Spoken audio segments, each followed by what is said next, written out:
વડતાલ સ્વામિનારાયણ વિવાદાસ્પદ પુસ્તકોનો મામલો સામે આવી રહ્યો છે।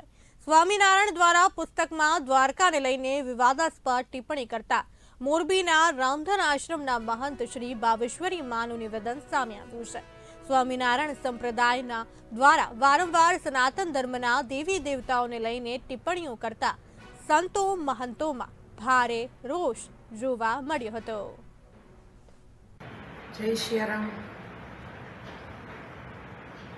સ્વામિનારાયણના જે સંતો ખોટા બકવાસ કરી રહ્યા છે, પણ હવે ખમૈયા કરો ભાઈ।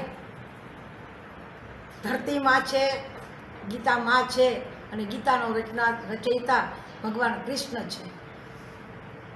આપના સંપ્રદાયને 150 વર્ષ થયા અને કૃષ્ણ વંદે જગતગુરુ, કૃષ્ણ પરમાત્મા જગતના ગુરુ છે, બધા એનામાંથી પ્રેરણા લે છે। તો એના માટે બોલો ને તમે એમ કહો કે દ્વારકાધીશ, જે દ્વારકાધીશ કહેવાતા હોય એ દ્વારિકામાં પધારેલા ભગવાન કૃષ્ણ છે। તો એના માટે તમે એમ કહો કે દ્વારિકા દર્શન કરવા નહીં જવાનું। ભલે વડતાલ દર્શન કરવા આવે, સૌની શ્રદ્ધાનો વિષય છે।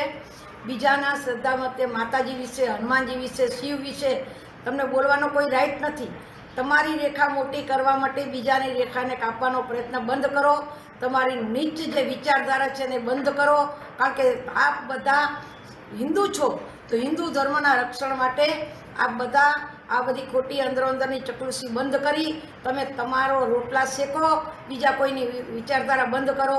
જલારામ બાપા હોય, નરસિંહ મહેતા હોય, કૃષ્ણ ભગવાન હોય, બધા વિશે બોલવાનો તમને કોને અધિકાર આપ્યો?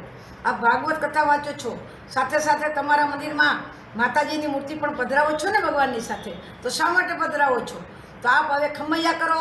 તમે જે કંઈ તમે સત્તાધાર, તમે જે કોઈ હોય એને તમને મુબારક છે। માટે કોઈ પણ કૃષ્ણ ભગવાન તો શું, કોઈ પણ દેવી દેવતાઓ વિશે તમને બોલવાનો કોઈ રાઈટ નથી। તમારા રોટલા તમને મુબારક। જય સિયારામ।